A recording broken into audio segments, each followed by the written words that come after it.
Nah, saya pengen katakan ada peluang di bulan Rajab ini untuk mengevaluasi diri. Pahalanya banyak, jangan berbuat zalim. Sebaliknya, ada orang dikasih kesempatan tinggalkan maksiat, saya gandakan, malah bermaksiat. Seakan-akan nantangin Allah. Saya kasih kesempatan ninggalin maksiat, saya gandakan pahalanya, dia sengaja maksiat. Mata pakai maksiat lagi, telinga dengan maksiat sampai ke ujung kakinya. Maka kata para ulama, orang seperti ini ketika dia diberikan kesempatan untuk meninggalkan maksiat malah dia kerjakan, maka dosanya berlipat dari hari sebelumnya. Jadi bulan ini kalau Anda meninggalkan maksiat pahalanya berlipat, kalau Anda berbuat dosa pahalanya berlipat.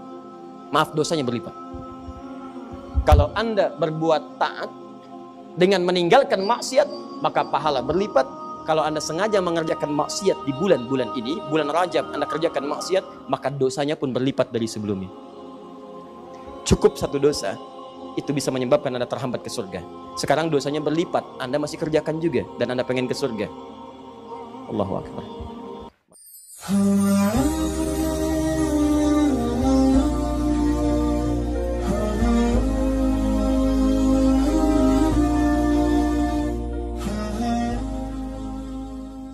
Begitu Anda jaga pandangan dari maksiat, pahala berlipat. Begitu jaga lisan dari maksiat, pahala berlipat. Berlipat pahala itu untuk menggugurkan dosa-dosa yang banyak. Sebab ketika ini banyak, kan harus banyak pahala menggugurkannya. Makanya ada rumus sedekah jariyah. Jariyah itu yang berlipat, yang banyak, yang bisa menghilangkan dosa yang sudah berkumpul. Makanya kan Nabi ngasih rumus begini, kalau Anda bisa punya modal sedikit tapi keuntungan banyak dalam urusan akhirat, pakai. Anda punya uang 50.000. Anda pengen sedekah, Anda lihat orang butuh makanan, Anda kasih. Ya, dia pakai kemudian itu untuk beli makan. Makan. Energinya kumpul. Begitu energi kumpul, dia sholat, dia baca Quran. Anda dapat bagian dari pahala itu. Begitu energi habislah kemudian pahala Anda di situ. Anda berikan 50.000 itu, kemudian belikan mushaf. Hadiahkan kepada penghafal Quran. Dia baca itu dari mushaf yang telah Anda berikan. Maka semua pahala setiap huruf yang mengalir bagi Anda. Dia jadi penghafal Quran, mushafnya masih ada. Dipakai yang lain, pahala lagi buat Anda. Yang tadi telah hafal Quran, dia mengajar lagi. Punya 10 murid, pahala dari 10 murid itu untuk Anda. Mushafnya sudah usang misalnya, dibakar sudah kemudian, habis seluruhnya. Tapi muridnya masih ada, pahala untuk Anda. Modalnya 50.000 nggak berhenti. Tapi berapa dosa yang sudah dikumpulkan? Nah itu pahala, tadi nutupin dosa-dosa tadi. Tutup. Allah kasih waktu khusus. Kata Allah, nih saya hidupkan, kamu belum sampai ajalnya, saya kasih waktunya nih, untuk kamu tutupi semua maksiat itu, supaya pahalanya berlipat. Begitu pahala berlipat, dosa dihapuskan. Jadi kalau Allah sudah sampaikan Anda ke bulan Rajab, Anda belum evaluasi juga, Anda butuh berapa waktu lagi untuk bisa mengevaluasi diri? Kurang cinta apa sih Allah sama kita? Makanya ketika Nabi minta Umar mengatakan, "Hei Umar, siapa yang paling kamu cintai? Keluarga saya, bapak saya, ibu saya." Baru ditempatkan Allah dan Rasulnya. Ya, saya belum mendengar. Ulangi lagi. Sampai Umar mengatakan tidak ada yang paling saya cintai kecuali Allah dan Rasulnya, baru keluarganya. Kata Nabi, ini yang dikatakan oleh Nabi SAW bima makna. Teman-teman sekalian, la yatimmu ahadukum. Atau dalam riwayat lain, tidak sempurna keimanan seseorang. Awas hati-hati, sampai dia mencintai, menjadikan Allah dan aku lebih daripada yang lainnya. Sampai dia lebih menjadikan Allah dan aku lebih daripada yang lainnya. Dicinta Allah itu lebih pada yang lain. Apa tandanya? Amal soleh. Begitu Anda sedang bekerja, Allahu Akbar, Allahu Akbar. Kalau Anda cinta Allah, betul. Tinggalkan apa yang Anda kerjakan. Kerjakan dulu perintah Allah. Kecuali pada aspek-aspek yang darurat sifatnya. Yang Allah perkenankan. Dokter sedang tindakan, sedang operasi. Baru dibuka perutnya, jantung kelihatan. Allahu Akbar, Allahu Akbar. Maaf ya, panggilan Allah sudah tiba. Wah, begitu balik lagi kacau gitu kan keadaan. Nah, itu boleh istisna namanya.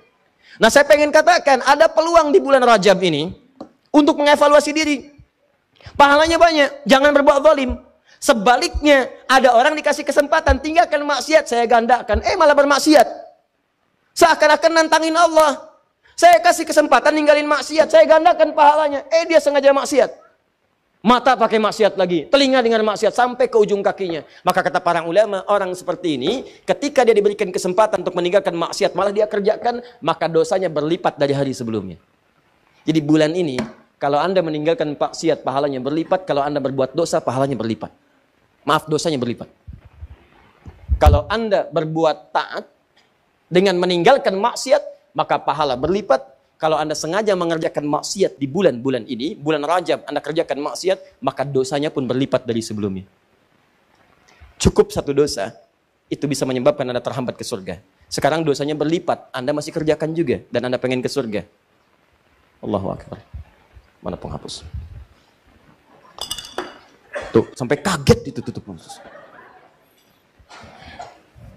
Maka, yang penting dikerjakan di bulan Rajab ini teman-teman sekalian adalah bagaimana mengevaluasi diri dengan memetakan dua hal. Ini sunnahnya, ini yang Nabi kerjakan. Satu, jauhi maksiat. Coba cek kebiasaan dari ujung kepala sampai ujung kaki. Apa yang biasa ditonton? Coba lihat tayangan televisinya. Kalau yang banyak tampil aurat, tampil yang jelek-jelek, sudah tinggalkan. Tutup. Pahalanya banyak. Ya. Awas yang biasa dengar yang tidak baik tinggalkan. Sekarang alihkan pada yang baik-baik. Tutup, jauhi sampai ke ujung kaki. Langkah dipakai melangkah kemana? Ayo. Terus tinggalkan, jauhi, maka pahala datang. Nah, biasanya Allah kan ciptakan segala sesuatu berlawanan. Quran surah 51 ayat ke-49, paling kiri sebelah bawah. Wa min kulli syai'in khalaqna zawjaini la'allakum tadhakkarun. Segala hal saya ciptakan berlawanan, berpasangan, supaya kalian itu tahu cuman saya yang tidak punya pasangan. Laki-laki pasangan perempuan, jantan pasangan betina, putik pasangan benang sari. Sama, maksiat itu punya lawan, namanya taat. Ada lawannya. Ada pasangan yang bisa kemudian bersatu, ada pasangan dalam bentuk lawannya hitam, lawannya putih, ya kan? Nah, ini nggak bisa bersatu dua-duanya. Awas, hati-hati. Taat lawannya maksiat. Pasangan yang dimaksudkan lawan, tadad dalam bahasa Arab. Nggak bisa menyatu.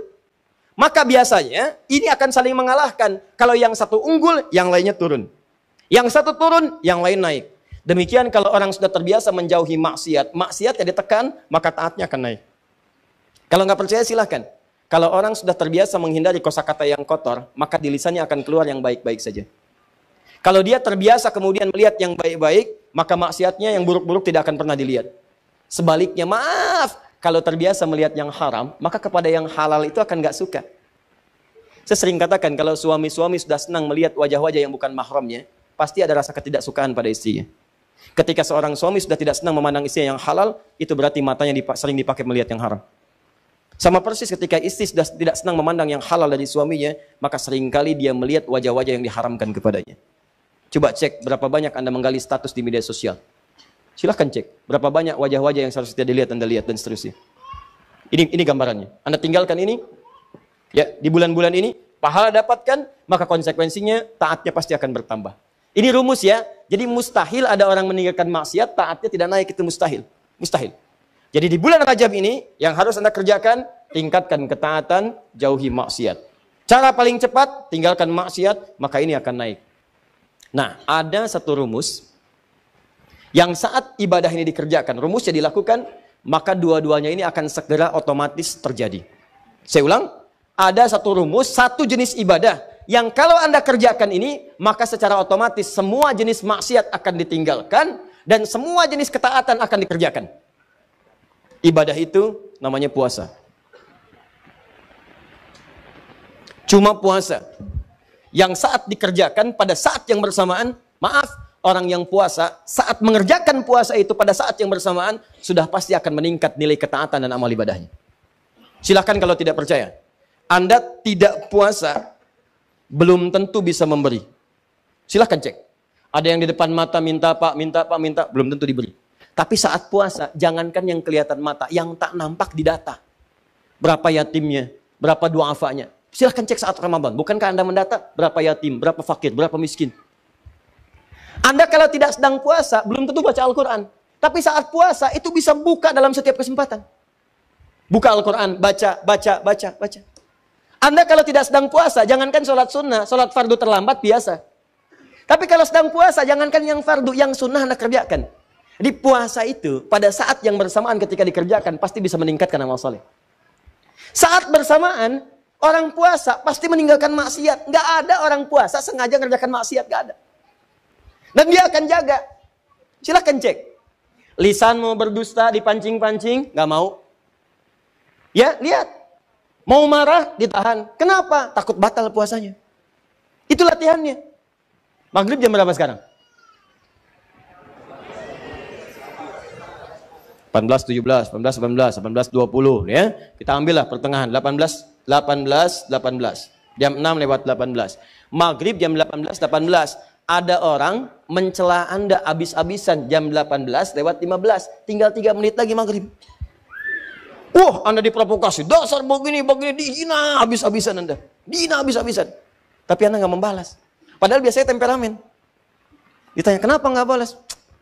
Nanti habis buka. Habis buka. Takut batal puasa. Itu makanya cara terbaik berevaluasi diri itu saat puasa. Puasa, tahan maksiat, kerjakan semua nilai ketaatan-ketaatan. Makanya disebutkan di hadis Muslim, nomor hadis 1960, riwayat Sayyidah Aisyah, dikuatkan oleh keterangan Ibnu Abbas radhiyallahu taala anhuma, Nabi itu teman-teman sekalian, ya sering meningkatkan puasa di bulan-bulan hurum, ya bulan hurum, termasuk bulan Rajab. Ya kata Sayyidah Aisyah, termasuk juga kemudian Ibnu Abbas radhiyallahu taala anhuma, saya kadang melihat Nabi sallallahu alaihi wasallam sering puasa, seakan-akan nggak buka, tapi juga sering melihat beliau buka, seakan-akan nggak puasa. Ya, maksudnya apa? Maksudnya, kalau Anda ingin kemudian meningkatkan puasa di bulan-bulan hurum, seperti bulan Al-Muharram, bulan Dzulqa'dah, bulan Dzulhijjah, bulan Rajab, itu silahkan, boleh-boleh saja. Walaupun tidak ada kekhususan mengkhususkan puasa di satu bulan saja, tidak. Ya, tapi kalau Anda ingin tingkatkan puasa, silahkan. Ini dalilnya yang sahih. Apa dalil sahihnya? Tadi saya bacakan. Ya, pertama isyarat ayat Qur'annya menyebutkan demikian. Yang kedua untuk puasanya hadis Muslim nomor hadis 1960. Kalau Anda ingin menunaikan puasa di bulan Rajab dengan mengikuti Nabi, isyaratnya untuk menghidupkan evaluasi diri, terkhusus di bulan-bulan haram yang 4 tadi, maka itu tidak ada masalah, silahkan. Sunnah, boleh. Kalau ada yang tanya, boleh nggak saya puasa bulan Rajab? Silahkan. Anda mau Senin puasa? Silahkan. Kamis puasa? Silahkan. Tidak ada batas seperti hari-hari biasa. Seperti hari biasa, cuman pahalanya ketika Anda kerjakan untuk menghindari maksiat, maka tadi itu bisa berlipat dari hari-hari sebelumnya. Jelas sampai sini? Jadi kalau Anda ingin puasa bulan Rajab, misalnya saya pengen puasa Senin, boleh. Pengen puasa Kamis, boleh. Pengen puasa Senin Kamis, silahkan. Pengen Ayyamul Bid, silahkan. Pengen puasa Daud, silahkan. Atau pengen misalnya puasa beruntut, Senin puasa, Selasa puasa, Rabu puasa, Kamis tidak, boleh. Apa dalilnya? Tadi, karena puasa di bulan-bulan hurum dianjurkan oleh Nabi SAW. Bulan hurum ada 4, 1 Dzulqa'dah, 2 Dzulhijjah, 3 Al-Muharram, 4 Rajab. Paham? Tapi kalau ada kemudian yang menyampaikan kepada Anda, kalau Anda puasa di bulan Rajab akan mendapatkan pahala sekian. Puasa di bulan Rajab mendapatkan surga, nanti di surganya ada sungai namanya, sungainya Sungai Rajab, ya kan? Puasa sehari di bulan Rajab, maka Anda akan diampuni semua dosa, dibebaskan dari neraka. Kalau sudah bebas dari neraka, ngapain puasa Ramadan? Jelas? Jadi keutamaan puasa di bulan Rajab itu sebetulnya keutamaan umum yang disebutkan dalam dalil-dalil masuk dalam kategori puasa dan ibadah di bulan-bulan hurum. Seperti keutamaan di 3 bulan yang lainnya. Tidak ada amalan-amalan khusus misalnya yang hadis-hadisnya menunjuk keistimewaannya. Tapi kalau Anda kerjakan, silahkan saja kerjakan dengan niat mengerjakan amalan-amalan rutinitas seperti yang lainnya. Dan pahala Allah berikan kepada Anda. Contoh, Anda pengen sholat malam, silahkan sholat malam. Mau di bulan Rajab, bulan Sya'ban, bulan lainnya silahkan. Ya, sholat pertengahan malam silahkan, tahajud silahkan, ba'diyah maghrib silahkan, ba'diyah isya silahkan.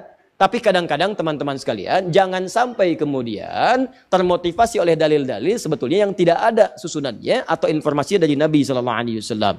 Contoh, pernah mendengar kalimat ini, siapa yang menunaikan sholat di malam Jumat di bulan Rajab, di antara isya kemudian sampai dengan ke fajarnya, dia bacakan kemudian rakaat pertamanya setelah Al-Fatihah, kemudian dibacakan surat A, surat B, sampai dengan ke Al-Ikhlas, sampai yang lainnya, maka akan diampuni semua dosa-dosanya, dibebaskan dari neraka. Pernah dengar kalimat itu? Ini hadisnya hadis palsu. Ya, hadisnya hadis palsu. Bahkan di kitab hadis palsu pun tidak ditemukan. Ya, saking palsunya hadis ini, di kitab hadis palsu pun tidak ditemukan.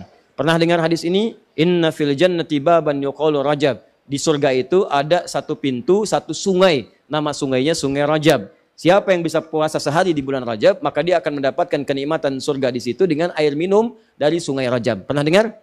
Nah, itu hadisnya pun hadis palsu. Saking palsunya, teman-teman, di kitab-kitab yang primer pun tidak ditemukan. Saya sudah menggali, ada 7 kitab yang menyampaikan itu. Saya sudah tulis semuanya, 7 kitabnya, di mana ininya, rawinya siapa, saya sampaikan semua. Ini ada At-Tashi Ashar al-Masyhur Baghdadiyah, pengarangnya Abu Tahir As-Salafi, Fadailu Syahr Rajab Al-Hasan ibn Muhammad Al-Khilal, Fadl Rajab Abul Qasim ibn Asakir, Al-Amali Al-Khamisiyah karangan Yahya bin Al-Husain Al-Syajari, Al-Jurjani, Syu'abul Iman karangan Al-Baihaqi, At-Tadwin fi Akhbari Qazwain karangan Abdul Karim Ar-Rafi'i, Fadailul Awqat karangan Al-Baihaqi. Semuanya dicantumkan untuk menginformasikan pada kita hadisnya maudhu, palsu, paling minimal dhaif. Jadi dituliskan itu untuk kasih informasi, ini hadisnya dhaif ya. Ya, hadisnya palsu, jangan dipakai sebagai rujukan. Bukan dituliskan untuk menginformasikan pada kita itu amalan, jelas. Tapi kalau Anda misalnya pengen bangun malam, silahkan. Cuma jangan merujuk kepada informasi tadi. Jadi kita bersikap adil di tengah-tengah. Awas hati-hati. Hadis ini ditampilkan bukan untuk mencela orang. Jangan sampai Anda melihat ada orang misalnya puasa di bulan Rajab, Anda katakan, oh ya hadis palsu. Bukan. Karena dia bisa menggunakan yang sahih. Jelas. Anda sendiri nggak puasa, malah mencela orang. Kalau pengen puasa silahkan, tapi gunakan sandaran yang sahih hadisnya. Jelas? Kalau malam pengen sholat, boleh nggak? Boleh. Silahkan tunaikan sholat, tapi jangan jadikan hadis palsu sebagai sandaran. Paham? Ustadz, kenapa hadis-hadis itu muncul? Pada asalnya niatnya baik, cuma dilakukan dengan cara yang salah. Apa niat baik itu? Ada sebagian orang melihat keutamaan banyak di bulan Rajab, tapi orang banyak meninggalkannya. Akhirnya dibuatlah anjuran-anjuran untuk mengerjakan itu semua. Cuma dituliskan dengan cara yang salah. Begitu disampaikan dengan cara yang salah, jadilah kemudian acuannya keliru. Itulah asal munculnya orang banyak mengerjakan amalan mengacu pada dasar-dasar yang kurang sempurna. Paham sampai sini? Kalau saya tanya, boleh nggak puasa di bulan Rajab? Boleh. Boleh nggak sholat malam di bulan Rajab? Boleh nggak sedekah di bulan Rajab? Boleh nggak mengkhususkan saya puasa sehari di bulan Rajab dapat surga? Boleh? Itu yang dalilnya bermasalah. Paham sampai sini? Jadi itulah asal muasalnya, runtutan ayatnya sudah ada jelas, hadisnya sudah ada, yang palsu sudah ada, yang sahih juga ada, yang sahih dijadikan acuan, yang kemudian dhaif atau palsu kita tinggalkan. Sepakat sampai sini? Maka kalau sudah sepakat, yang tidak sepakat kita tinggalkan dan tidak ada pertanyaan lagi sampai harus diulang ke tahun depan. Jelas ya? Baik, paham sampai sini? Itulah muqaddimah kita pada pertemuan kali ini. Sekarang kita masuk pada materinya. Ini baru muqaddimah. Bismillah. Ini saya hapus ya. Bismillah. Mohon maaf saya tadi agak percepat ya. Karena sering ada pertanyaan, karena itu saya jelaskan terlebih dahulu. Materi kita sesungguhnya tentang amalan pasca salat. Telah sampai pada bacaan Nabi, saya hanya akan menyampaikan kurang lebih sekitar 20 menit saja. 10 menitnya saya berikan kesempatan untuk diskusi. Kalau ada yang bertanya Anda siapkan, nanti kita jawab insya Allah ya. Baik. Saya harus terangkan dulu ini karena supaya sesuai dengan materi yang kita sampaikan ya. Minimal ada jawaban ketika Anda nanti pulang ya. Materinya apa? Amalan pasca sholat. Kesimpulannya apa? Puasa Rajab boleh. Karena hubungannya nggak ada gitu kan. Ya, saya agak cepat ya. Amalan pasca salat. Subnya tentang ragam rizki dalam Al-Quran. Ragam rizki dalam Al-Quran dan Sunnah. Ya. Saya akan lebih lambat untuk menguraikan supaya mudah untuk dipahami. Hati-hati, pembahasan ini akan melahirkan rahasia besar yang tidak banyak orang mengetahuinya. Orang dulu sudah praktekkan dan berhasil, dan kita berharap mudah-mudahan Allah turunkan kepada kita juga ya. Perhatikan sini. Hadis riwayat Ibnu Majah, nomor hadis 925, yang telah kita bahas di pertemuan lalu, bahwa ada doa yang sering dibacakan oleh Nabi Sallallahu Alaihi Wasallam setiap selesai menunaikan salat. Doanya sangat singkat. Allahumma inni as'aluka ilman nafi'a wa rizqan thayyiba wa amalan taqabbala. Ya Allah, hamba mohon kepadamu, anugerahkan hamba ilmu yang bermanfaat, rizki yang terbaik, dan mohon terima amalan hamba ini. Kemudian ada rumus dalam Al-Quran, setiap doa kalau sudah dipanjatkan, maka mesti diikhtiarkan. Karena doa itu bersanding dengan ikhtiar. Mustahil Allah sekadar mengabulkan kalau tidak ada ikhtiar. Misal, saya telah contohkan Quran surah ketiga Ali Imran ayat 35 sampai 37. Ibunda Maryam Hannah bermohon kepada Allah sejak mengandung, ya Allah, mohon jadikan anak ini anak yang soleh, terjaga dari maksiat, dekat denganmu. Apakah cukup dengan berdoa? Tidak. Awas, hati-hati. Ketika kemudian dilahirkan, setelah berdoa itu, kemudian bertahap lahir, maka apa yang dikerjakan? Beliau ikhtiarkan doanya dengan ikhtiar yang luar biasa. Supaya anaknya soleh, dicari pengasuh yang soleh.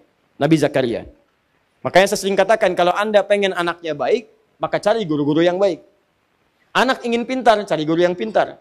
Anak ingin pintar dan baik, maka cari guru yang pintar dan baik. Sekolahkan di tempat-tempat yang baik. Yang kedua, ibu bapaknya bikinkan mihrab, tempat untuk belajar khusus dan tidak terganggu dari perbuatan yang kotor. Ini rumus pada kita. Begitu anak lahir, Anda didik, carikan guru yang baik, cari sekolah yang baik, yang selain membuat dia pintar, mendekatkan dia dengan Allah Subhanahu wa taala. Itu rumus. Tapi poinnya, doa tidak dicukupkan dengan permohonan, tapi harus disandingkan dengan ikhtiar. Maka demikian pula ketika kita meminta, ya Allah, berikan saya ilmu yang bermanfaat. Kita telah bahas di pertemuan yang lalu, bagaimana cara mendapatkan ilmu sesuai dengan doa yang telah kita mohonkan. Nah, ketika kita berkata, ya Allah, anugerahkan saya rizki terbaik.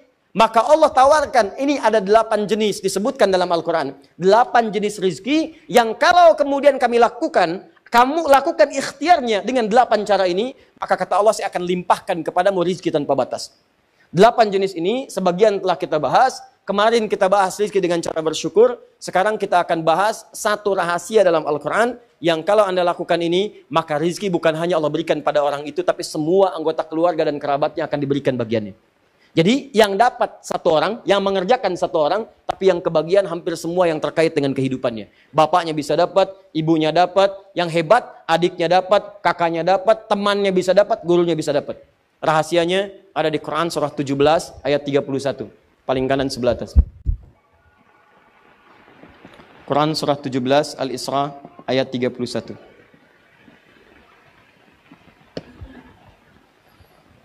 Saya turunkan ini. Ikhtiarnya. Quran surah, saya agak cepat ya, mohon maaf. Quran surah ke-35 ayat ke-28. Kemudian yang kedua bisa diturunkan ke Quran surah ke-35 juga. Ayat 32, turunan yang ini, Quran, kita ambil surah ke misalnya 54, ayat 17, ini selalu terbawa, 22, 32, 40, kemudian turunan akhirnya ada di Quran, surah ke-13, ayat 23 sampai 24.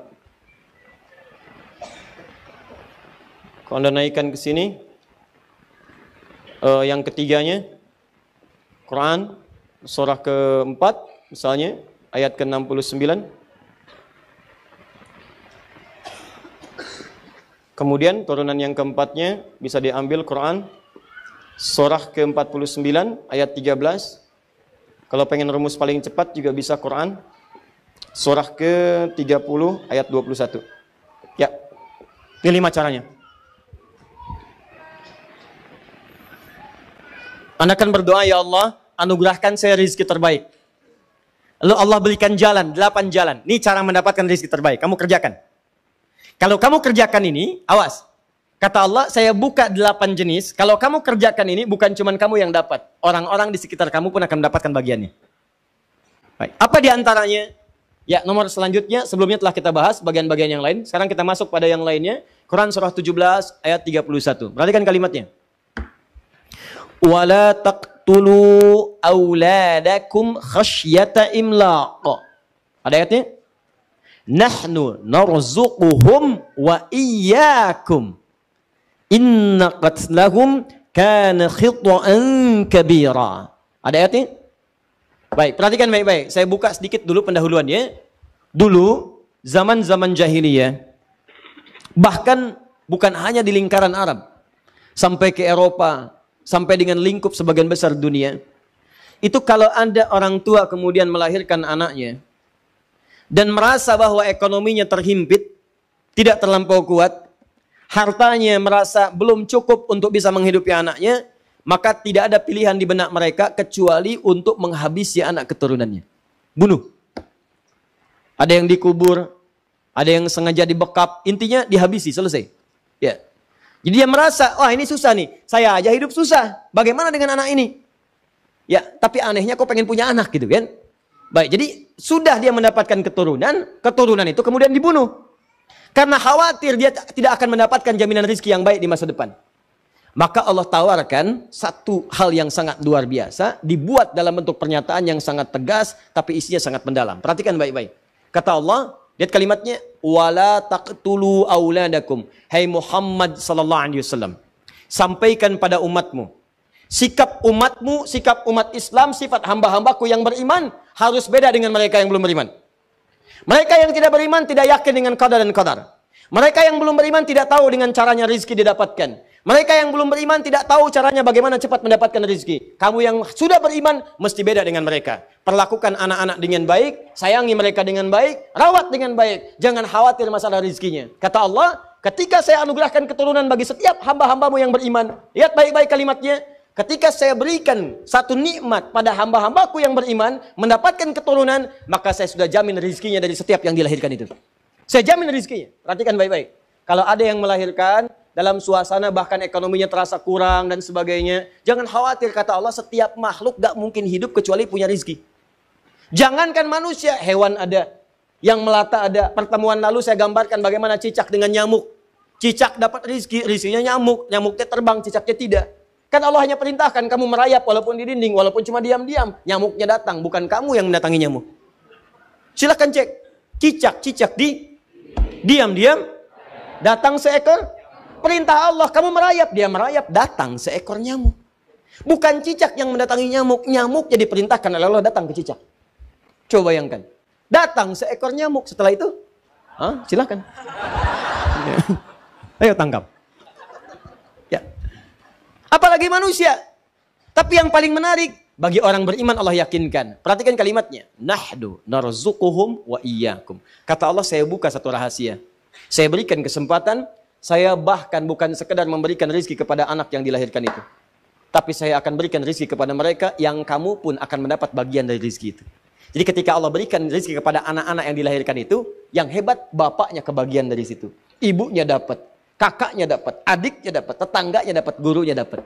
Pertanyaannya, apa rezeki yang dimaksudkan sampai anaknya dapat, keluarga dan kerabatnya bisa ikut menikmatinya. Maka dirincilah kemudian di ayat-ayat yang lain. Ada rizki yang Allah turunkan pada anak, orang tua dan kerabat bisa ikut mendapatinya. Pertanyaannya, bagaimana menyiapkan seorang anak, atau dua orang anak, atau semua anak yang Allah titipkan kepada kita, sehingga dia mendapatkan rizki yang dimaksudkan. Begitu dia dapat, orang tua dan kerabatnya ikut bisa menikmatinya. Dan hartanya halal dibenarkan oleh Allah Subhanahu wa Ta'ala. Maka sekarang, jika Anda punya titipan dari Allah, ada anak-anak, ada cucu dan sebagainya, pertanyaannya bagaimana menyiapkan anak yang seperti ini? Maka pilihannya, rinci ke ayat-ayat yang lainnya. 1. Quran, surah ke-35, ayat ke-28. Kalau Anda ingin mudah mendapatkan rezeki, di antaranya bisa Allah turunkan lewat keturunan. Dia dapat, Anda mendapatkan bagiannya. Apa di antara cirinya? Yuk. Quran surah 35 ayat 28, paling kanan sebelah bawah. Saya langsung ke tengahnya, ke tengah ayatnya.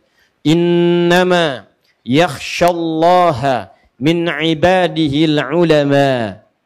Sungguh, di antara yang punya sifat khasyah. Khasyah itu maksudnya kedekatan yang sangat dengan Allah, sehingga saking sangat dekatnya, takut kalau dinilai salah oleh Allah. Ya, awas. Khasyah itu kedekatan yang sangat dengan Allah, sehingga saking sangat dekatnya, takut kalau dinilai salah oleh Allah. Jadi kalau bicara, hati-hati. Takut yang keluar di lisannya itu keliru. Takut salah. Kalau bicara itu ditimbang-timbang dulu. Ini kafirnya diganti gak kata-katanya ini? Ganti gak gitu kan? Timbang-timbang dulu. Takutlah kalau saya ganti nanti jadi masalah gitu kan? Allah gak suka dengan saya. Ya. Timbang-timbang, ingat-ingat. Mustahil mengeluarkan fatwa yang kemudian bertentangan dengan hukum Allah. Jangankan itu, mau bicara saja, timbang-timbang dulu, takut kalau Allah nggak ridho, dilihat dulu gitu. Itu namanya khasyah. Mau sholat, takut terlambat. Jadi jangankan azan, sebelum azan dah siap-siap, khasyah. Sehari baca Quran, dilihat, dipahami isinya. Lihat, takut. Kalau punya harta takut Allah nggak ridho. Makanya dirinci. Bagaimana saja mengeluarkan harta yang disukai oleh Allah. Misal, kalau infak, bagaimana infaknya? Untuk keluarga seperti apa? Terus dirinci. Itu khasyah namanya. Nah, puncak khasyah itu akan didapatkan oleh satu golongan di luar para nabi dan rasul, namanya ulama. Kata Allah, innama yakhsyallaha min ibadihil ulama. Sungguh yang punya sifat khasyah yang mendalam kepada Allah adalah kalangan ulama. Jadi kalau Anda pengen lihat ulama yang betul, bukan cuma pintar. Kalau yang hafal Quran dengan ayatnya, nomornya, halaman, pojok kanan atas, kiri bawah, agak ke tengah sedikit, banyak yang begitu. Banyak. Tapi apakah yang demikian dia punya kedekatan dengan Allah? Belum tentu. Demi Allah saya katakan belum tentu. Jangan fanatis, jangan banyak terpukul, lihat bagaimana kedekatannya dengan Allah. Punya sifat khasyah atau tidak, bagaimana ketakutannya, bagaimana ibadahnya. Jadi kalau Anda ingin mencari ulama yang betul, coba lihat bagaimana kedekatan dia dengan Allah Subhanahu wa taala. Di poinnya ulama. Bagaimana menjadi ulama ini? Kemudian diturunkan di Quran surah ke-58 ayat ke-11. Diturunkan di Quran surah ke-9 ayat 122. Dirinci di hadis riwayatnya Ibnu Majah nomor hadis 233. Rawinya adalah sahabat bernama Abu Darda. Inilah dia keutamaannya. Kemudian dicontohkan lewat seorang sahabat Nabi namanya Abbas. Dicontohkan oleh sahabat Nabi namanya Umar. Dicontohkan oleh sahabat Nabi namanya Amr. Dicontohkan oleh seorang perempuan sahabat Nabi single parent namanya Malikah. Punya suami namanya Malik. Punya anak namanya Anas. Malikah punya anak namanya Malik. Anas, maaf. Anas. Abbas, Umar, Amr punya anak namanya Abdullah. Lihat baik-baik. Di Quran surah 35 ayat 28 disebutkan, ulama itu kalangan yang sangat dekat dengan Allah. Dekat Allah. Sekarang lihat rumusnya nih, pelan-pelan. Bukankah orang yang dekat dengan direktur mudah mendapatkan kenikmatan di kantornya? Bukankah orang yang dekat dengan pejabat mudah mendapatkan akses jabatannya? Betul? Bukankah orang yang dekat dengan ustadz mudah mendapatkan akses ke ustadz? Bukankah orang yang dekat dengan majlis ta'lim mudah mendapatkan akses di majlis ta'lim? Sekarang kalau orang dekat dengan Allah, apa yang tidak mudah bagi Allah? Siapa pemilik ilmu? Siapa pemilik rezeki? Siapa pemilik kemudahan?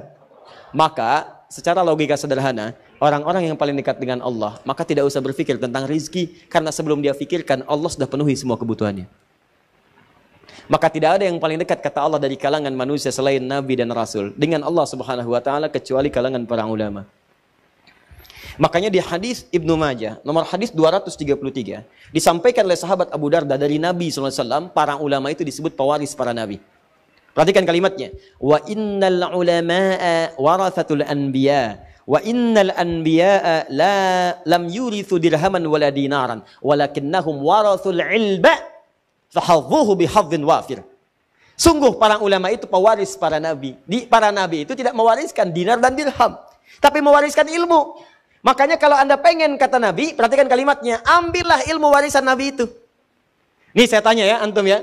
Antum dapat warisan dari orang tua. Orang tua antum nih, bukan Nabi, bukan Rasul. Mewariskan harta 1 miliar. Mau diambil gak? Ambil. Sekarang Nabi antum ngasih warisan, mau diambil gak? Ambil. Manusia biasa ngasih warisan diperebutkan. Masa warisan Nabi nggak direbutin? Kalau orang akalnya sehat, kalau orang pintar, perhatikan baik-baik. Orang pintar itu pasti akan memilih yang paling prioritas. Ini orang biasa ngasih warisan, direbutin. Kenapa Nabi yang super, Nabi yang istimewa ngasih warisan, nggak pada direbutin? Ini ada warisan Nabi, namanya ilmu. Orang yang dapat ilmu disebut dengan alim, jamaknya ulama. Kata Nabi, ulama itu pewaris saya. Saya nggak wariskan uang, saya nggak wariskan harta, dinar dan dirham. Saya wariskan ilmu, ambil itu. Ketika ilmu itu diambil, maka Allah akan angkat derajatnya. Quran surah ke-58 ayat 11.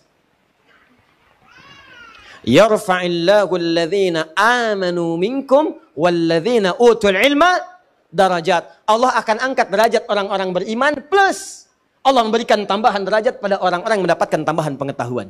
Di orang berilmu itu ketika dia naik status jadi ulama, alim, dekat dengan Allah, pewaris Nabi, Allah angkat derajatnya. Begitu derajat diangkat, angkat derajatnya, maka dia akan mendapatkan perlakuan istimewa lebih daripada hamba biasa. Silakan cek. Ingat ya, kalau Anda diangkat derajat oleh manusia, belum tentu manusia lain mengenal Anda. Anda disanjung oleh orang tanah kusir, orang tanah suci belum tentu kenal Anda. Silakan. Ana Saiful min Bendi tanah kusir. Tanah kusir kata orang Arab. Ya kenal. Tanah kusir. Silakan. Jangankan tanah suci, ya, tanah abang yang nggak kenal, ya, kan? Anda pindah lagi nggak ada yang angkat. Tapi kalau Allah angkat derajat Anda, siapa yang tidak menyanjung Anda? Silahkan cek. Melewati zamannya masih dikenal. Silahkan. Anda kenal Umar bin Khattab? Kenal. Padahal mimpi aja nggak pernah ketemu. Lihat aja enggak, kenal tuh. Udah lewat 15 abad. Beliau bukan nabi, bukan rasul, tapi sekarang masih dikenang. Ali bin Abi Thalib dikenang. Sekarang kita ambil yang bukan sahabat, Al-Imam Syafi'i, Al-Imam Abu Hanifah, Imam Malik, Imam Ahmad, bukan kalangan sahabat, dikenal sampai sekarang.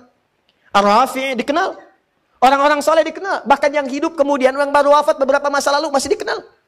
Syekh Utsaimin, Syekh Muhammad Nasruddin Al-Albani misalnya dikenal. Profesor Wahbah Az-Zuhaili dikenal. Ya orang-orang mengetahuinya, diangkat oleh Allah. Kalau sudah diangkat, sudah nggak ada yang bisa menolaknya. Ya jangankan kawan, lawan pun menuliskannya. Tanyakan pada orang-orang di barat, tahu Umar nggak? Tahu. Mereka tahu tuh. Ibnu Sina, Al-Kindi, Al-Farabi, Al-Ghazali, Al-Khawarizmi, dan sebagainya dikenal oleh mereka. Bahkan karya mereka dijadikan rujukan di Eropa. Silakan cek Ibnu Sina, Avicenna, dipakai karyanya sekarang. Ibnu Rusdi jadikan rujukan sekarang. Siapa mereka? Orang-orang yang bukan sekedar mendekat kepada Allah lewat ibadahnya, tapi mereka disiapkan jadi ulama di masa depan. Rumus ini ketika turun ayat jadi sampaikan, kemudian dipraktekkan bagaimana cara mengejarnya, maka para sahabat sebagian dari mereka menyiapkan keturunannya menjadi ulama di masa depan. Siapa di antara mereka? Ada yang laki-laki seperti Abbas paman Nabi, seperti Umar sahabat Nabi, seperti Amr bin As sahabat Nabi. Mereka menyiapkan anaknya, mesti ada di antara anak saya yang menjadi ulama yang dekat dengan Allah Subhanahu wa taala. Bahkan ada perempuan single parent, namanya Malika. Suaminya sudah meninggal dunia. Begitu melihat peluang ini, langsung menyiapkan anak yang namanya Anas mesti dekat dengan Nabi sallallahu alaihi wasallam. Dia mesti menjadi alim, ulama dekat dengan Allah. Apa yang terjadi? Perhatikan baik-baik ini. Kalau anak-anak yang lain dibawa bapaknya taklim pulang, Abbas nyimpan anaknya di majelis Nabi. Abbas, paman Nabi. Saya nggak bisa nih ikut terus majelis Nabi. Saya punya kesibukan, saya kerja, saya bisnis. Tapi saya belajar, weekend saya ke tempat Nabi. Apa yang terjadi? Nabi wafat, hafal 200 hadis. Bayangkan, paman Nabi, pengusaha, kaya, hartanya banyak. Masih sempat datang ke taklim. Nabi meninggal, hafal 200 hadis. Paman Nabi. Antum, paman Nabi bukan, sahabat Nabi bukan, tetangga Nabi bukan, kerabat Nabi bukan. Bayangkan, sibuk apa antum? Sekaya apa? Antum dengan Abbas masih kaya Abbas radhiyallahu ta'ala anhu. Surga Abbas ada jaminan, antum belum ada. Abbas hafal 200 hadis. Antum hafal berapa hadis? Enggak, coba kita renungkan itu, teman-teman. Coba tanyakan kembali. Tapi yang paling dahsyat itu cara berpikirnya begini. Saya cuma hafal 200 nih. Saya hafal sedikit-sedikit, cuma sepekan datang. Anak saya mesti lebih daripada saya. Dia harus mendapatkan yang lebih daripada saya. Bapaknya itu pengusaha, Pak, orang kaya. Tapi beliau mengerti anak saya akan dapat rezeki lebih cepat daripada saya. Dia dapat, saya dapat bagiannya. Perhatikan. Maka beliau investasikan anaknya Abdullah untuk ikut di majelis Nabi. Titipkan di majelis Nabi. Berangkat bapaknya, dia tetap belajar. Belajar. Nabi wafat, bapaknya hafal 200 hadis. Abbas, anaknya Abdullah hafal 2000 hadis. Dan usianya masih 13 tahun. Hafal 2000 hadis. Nah, rumusnya apa? Rumusnya dalam ilmu hadis, kalau ada seorang ayah, bahkan ibu, ya, perhatikan, orang tua, mendidik anaknya sampai kemudian anaknya bagus, tahu hadis, dan seterusnya, meriwayatkan, maka nama anaknya akan dihilangkan. Nama bapaknya disebutkan. Makanya ketika Abdullah anak laki-lakinya Abbas hafal hadis, diriwayatkan oleh orang setelahnya, maka Abdullahnya dihapus. Disebutkan inisialnya anak laki-laki. Diturunkan bapaknya. Bapaknya namanya Abbas. Anak laki-laki bahasa Arabnya Ibnu. Ibnun anak laki-laki. Maka dikenal Ibnu Abbas, Ibnu Abbas, Ibnu Abbas. Nama aslinya Abdullah. Abdullah bin Abbas. Bin itu singkatan dari Ibnun, disingkat bin. Bin itu anak laki-lakinya Abbas. Ibnu Abbas itu anak laki-lakinya Abbas. Nama aslinya Abdullah. Kenapa dihilangkan anak laki-lakinya, disebutkan bapaknya? Untuk menunjukkan kesan bahwa, perhatikan baik-baik, anaknya bisa seperti ini karena peran orang tuanya. Yang kedua, ingin menunjukkan isyarat, begitu hadis ini diriwayatkan, dipelajari oleh orang-orang, maka bukan cuma Abdullah yang dapat, bapaknya pun kebagian dapat dari pahala yang telah dapatkan anaknya. Bayangkan, bukan cuma dunia, rezeki akhiratnya pun dapat.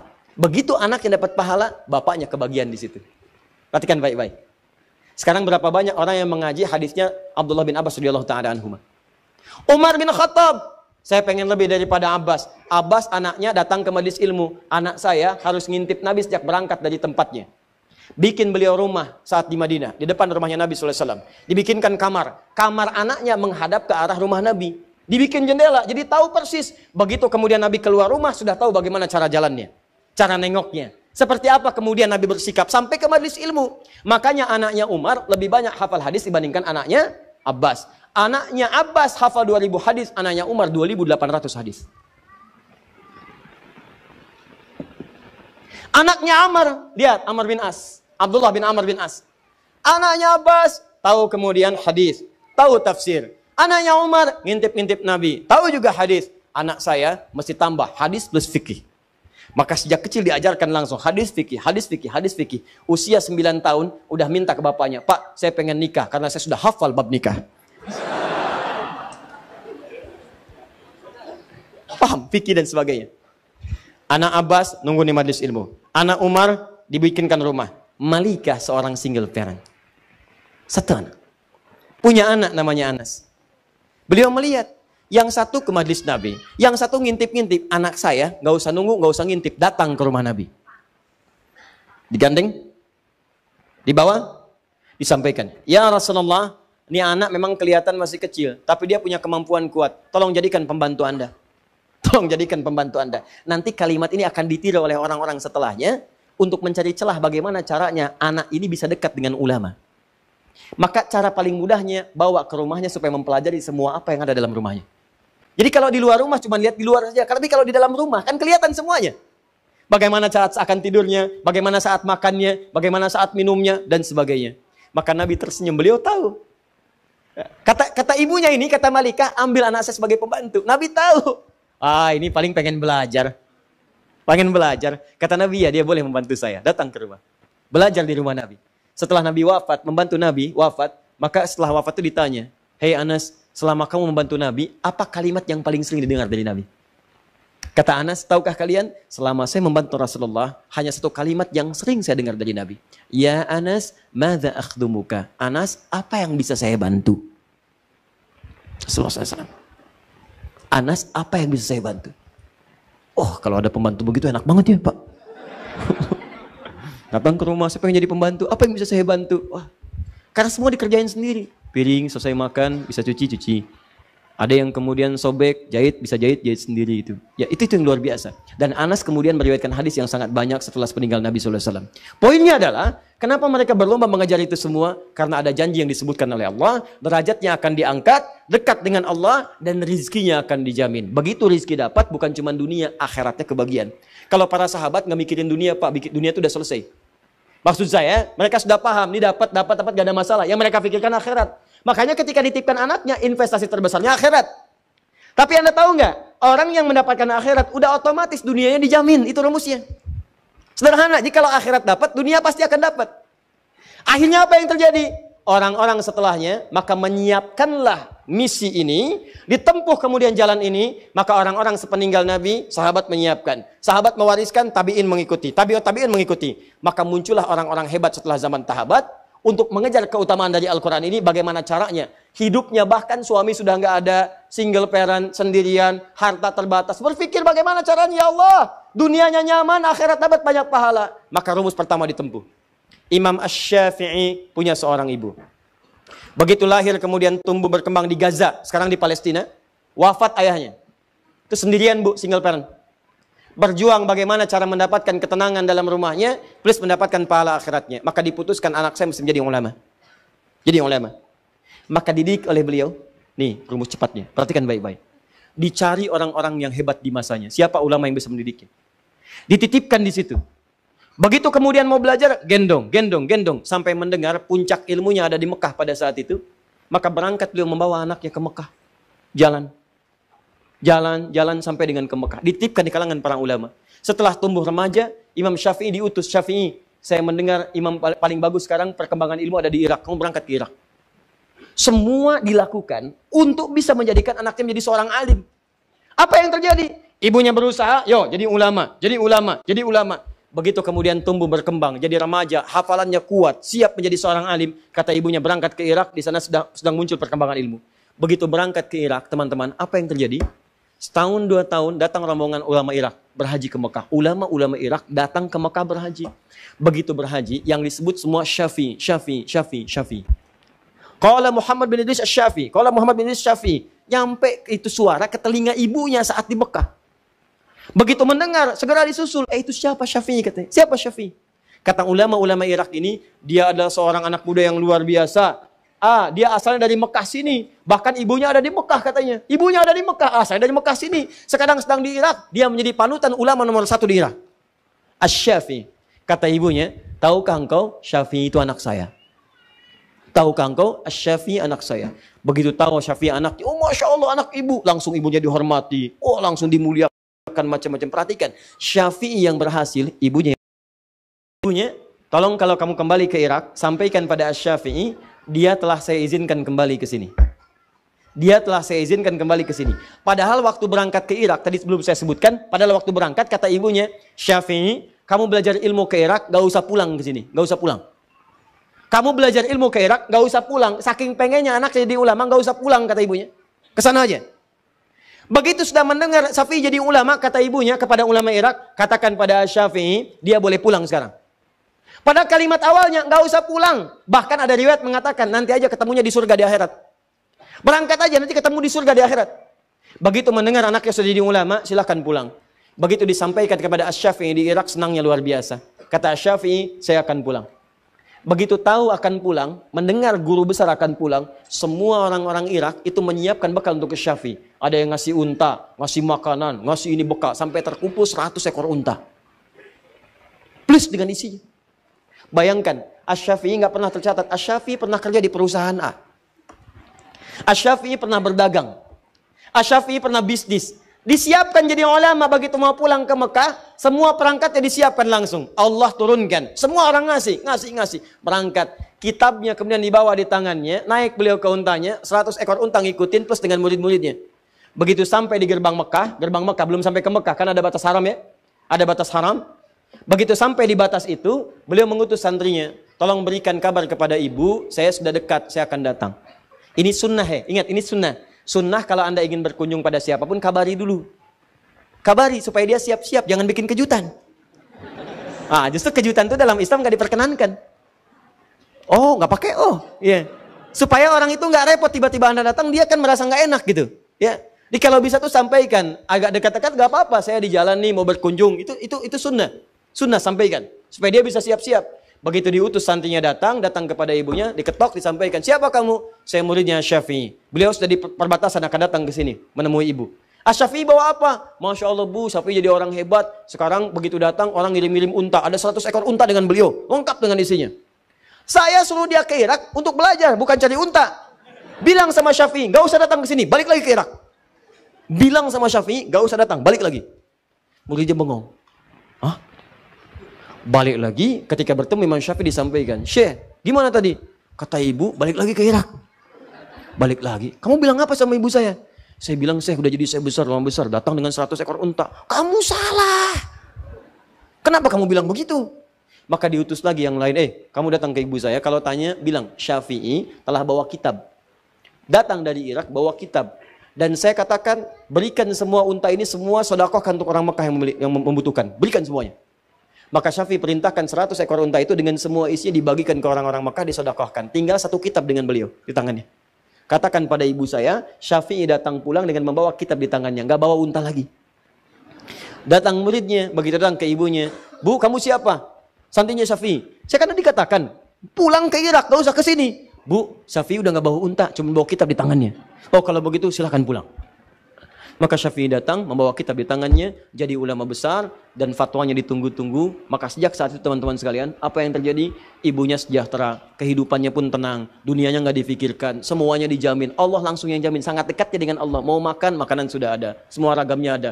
Mau minum, jenis minuman sudah ada yang halal-halal. Mau berangkat, kendaraan sudah ada. Nggak pesan, tiba-tiba kendaraan datang. Bayangkan, akhiratnya dapat, dunianya dapat, dan hidupnya pas butuh ada, pas datang. Mau haji, jalan akses dibuka semua. Yang datang ulama besar, akses dibuka semua. Mau berangkat, pengawalan ada, nyaman, gak usah repot, gak usah macam-macam. Alim ulama. Begitu melihat demikian suksesnya ditiru oleh ibu yang lain. Ibunya ini adalah ibu seorang nanti, muridnya Asy-Syafi'i yang kelak jadi ulama besar juga. Lahir tahun 163 Hijrah. Ibunya ini juga single parent, punya seorang anak namanya Ahmad, punya bapak namanya Hambal, dikenal dengan Ahmad bin Hambal. Ahmad bin Hambal itu Imam Ahmad muridnya Imam Asy-Syafi'i, yang kelak kemudian jadi ulama besar, hafal 1 juta hadis. Imam Ahmad. Sama. Itu jangan dikira ibunya itu kalau musim dingin malamnya, itu bu, masak air bu malam-malam. Single parent ibu bayangkan. Masak air, diangetin, anak diwuduin dulu. Begitu sudah wudu, digendong, diantar ke majelis ilmu. Ibunya nungguin di luar, selesai bawa lagi. Investasi itu begitu anaknya jadi dewasa, senang semuanya. Bukan cuma anaknya, ibunya dapat, saudaranya dapat, kerabatnya dapat. Lihat sekarang. Perhatikan ketika seseorang menjadi alim ulama. Fokus, lihat baik-baik. Jangankan ulama lah, jadi ustadz aja. Begitu seorang jadi ustadz, lihat. Bukan cuma ustadznya yang ditunggu. Ibunya dicari tahu siapa ibunya. Siapa bapaknya. Setiap yang dekat dengannya jadi akses. Kakaknya, adiknya, kerabatnya, tetangganya. Setiap bahkan yang nggak ingat, jadi ingat sekarang. Oh, saya pernah sekelas dengan dia di SD. Saya pernah sekelas dengan dia di SMP. Saya pernah tetangga dia. Saya pernah gini dia. Dan sebagainya. Padahal sebelum jadi ustadz, belum tentu kenal. Semua itu bisa terbuka. Dan yang paling dahsyat teman-teman sekalian, begitu anak Anda masuk dalam kategori alim ulama, maka semua kebutuhan dunia akan dicukupkan oleh Allah. Ringan. Silahkan cek. Mau haji, orang nunggu 25 tahun. Ini dicari-cari. Pak, bisa nggak bimbing kami? Pak, bisa nggak travel gini? Boleh saya haji, tapi boleh nggak ibu saya ikut? Pak, jangankan ibu, bapak ikut boleh, kakak ibu boleh, anak boleh, silahkan. Bapak kami kasih kuota deh, 10 orang, silahkan ikut. Orang nunggu 25 tahun, dia cuma nggak nunggu, ditawarin, 10 orang boleh ikut. Saya ini ulama bukan, syekh bukan, ustadz ilmu masih dikit. Tiba-tiba ketemu dubes Saudi. Syekh Hadi, ini ada yang mau haji. Terus gimana? Antum ikut ya, berangkat. Antum jadi amir. Amir, gimana saya amir? Saya kan bukan ulama besar, bukan biasa-biasa, ilmu saya sedikit. Pokoknya antum ikut. Terus bagaimana dengan yang lain? Yang lain siapa? Saya punya ibu, saya punya kakak. Saya berikan 24 jatah. Anda bayangkan, saya ini ustadz kecil, ilmu masih sedikit. Ulama juga bukan, saya juga bukan. Anda bayangkan, cuma berusaha untuk belajar sedikit-sedikit, dapat sedikit, dikasih jatah haji plus 24 orang. Kemarin kami berangkat. Teman-teman dari Akhir TV, ada yang ustadz, ada yang ini lagi, ada yang macam-macam berangkat. Dan saya lihat, Masya Allah, ternyata teman-teman saya ustadz semua. Ustadz Fulan dengan istrinya, Ustadz Fulan dengan ibunya, Ustadz Fulan dengan anaknya. Bayangkan, ternyata beliau itu, dubes yang kemarin baik orang itu, Dr. Usama itu. Baik orangnya. Ternyata beliau mengumpulkan satu gelombang khusus yang beliau kemudian apresiasi dari kalangan para ulama dan tokoh-tokoh yang punya jasa terhadap Islam. Diberangkatkan tuh. Anda bayangkan. Jadi kalau Anda ingin mendapatkan bagian kenikmatan, jadikan satu di antara anak-anak jadi ulama. Masa nggak ada yang jadi satupun? Makanya jangan tertipu lah dengan kebanyakan orang yang sekolahkan. Pesantren itu sekarang bagus-bagus. Pesantren bagus-bagus, jangan dikira nggak bisa bersaing. Ya silakan lihat, bahasa Inggrisnya banyak yang bagus. Lihat alumni Gontor tuh. Silakan yang jadi ketua MPR ada, yang jadi menteri ada, yang jadi dubes ada. Banyak. Bahasa Inggris bagus, bahasa Arab bagus. Ada yang Mandarin ada yang bahasa lain ada. Silakan, jangan takut, matematika ada. Yang jago matematika, jago fisika, jago kimia. Jangan dikira kalau ketika Anda jadi ulama, Anda kehilangan dunia. Tidak. Apa saya tidak belajar umum? Saya belajar. Fisika saya belajar. Kimia saya belajar. Waktu-waktu senggang saya pergi ke toko buku. Saya beli buku kimia, buku fisika saya pelajari. Ya saya belajar. Saya pahami. Saya baca juga yang lainnya. Tapi fokus kita pada apa yang Allah titipkan. Tapi yang lainnya kita pelajari. Jangan dikira Anda jadi ulama, Anda ketinggalan semua yang lain. Tidak, kita butuhkan. Ya, kalau orang tanya kan kita bisa jelaskan. Kalau ada orang berangkat haji gelombang kedua, apakah kemudian mikotnya itu di atas pesawat atau mikotnya di Jeddah, di King Abdul Aziz? Ada yang mengatakan kemudian di atas pesawat. Nah, timbul pertanyaan baru, kecepatan pesawat itu berapa? 800 mph, bisa 800 km per jam. Anda mau mikot baru mengucapkan bis, pesawat udah lewat. Psh, bagaimana hukumnya? Qasar jama 3 farsah. 3 farsah itu ukurannya berapa kilo? Bagaimana cara mengkonversinya? Kalau Anda nggak paham hitungan matematika, nggak tahu rumus fisika, bagaimana bisa mendapatinya? Ustadz itu jarak 80 kilo. Baik, sekarang kita gali lagi dengan masalahnya. Apa masalahnya? Sekarang ke Semarang, berapa jauhnya? Berapa kilo? Hitung dari sini bisa 300-400 kilo. Baik, pakai pesawat berapa? Pakai pesawat mungkin 1 jam, nyampe di sana. Sekarang ke Lebak Bulus, berapa jaraknya dari Bekasi misalnya? Dari Bekasi ke Lebak Bulus 30 kilo. Baik, 30 kilo berarti nggak nyampe 80. Boleh jamaah tidak? Tidak. Boleh qasar tidak? Tidak. Ke Semarang 300 kilo. Boleh jamaah? Boleh. Qasar? Boleh. Baik, sekarang pertanyaannya begini. Kalau ada orang ke Semarang naik pesawat. Dan dari Bekasi ke Lebak Bulus naik beca. Nyampe dia berangkat dari Bekasi ke Semarang. Jarak cuma 1 jam pakai pesawat. Berangkat kemudian jam 12, nyampe jam 1, asar aja belum. Yang di sini ngayuh beca dari Bekasi ke Lebak Bulus. Berangkat jam 12. Begitu masuk jalan tol, prit, gak boleh. Jalan biasa, macet. Nyampe teman-teman berangkat jam 12. Nyampe kemudian ke Lebak Bulus itu bisa jam 4, jam 5. Pertanyaannya, di situ di mana berlakunya antara jamak dengan qashar? Apakah yang ke Semarang berlaku atau yang ke Lebak Bulus yang berlaku? Jadi bukan cuma hitungan jarak. Di jarak itu ada hambatan. Makanya di jarak rumus fisikanya S sama dengan V kali T. Ya, mencari V sama dengan S dibagi T. Mencari T sama dengan S dibagi V. Tapi di jarak itu juga ada rumus hambatan, ada tantangan, ada tekanan. Ya, awas hati-hati. Ada gayanya, ada gaya gesek, ada gaya gerak, ada hambatan, ada yang lainnya. Di gaya juga ada gaya lagi, ada rumus lagi. F1 sama dengan F2, F berbanding lurus dengan P. Ada semuanya. Ada rumusnya. Nih saya cek ya. Kalau ini ada lilin nih. Kasih api. Lilin kasih api. Kemudian ditutup dengan gelas. Maka api di lilin itu padam. Ini menunjukkan apa? Hah? Tidak ada oksigen. Bukan, ini menunjukkan Anda nggak ada kerjaan. Kan bisa ditiup, ngapain ditutup pakai gelas?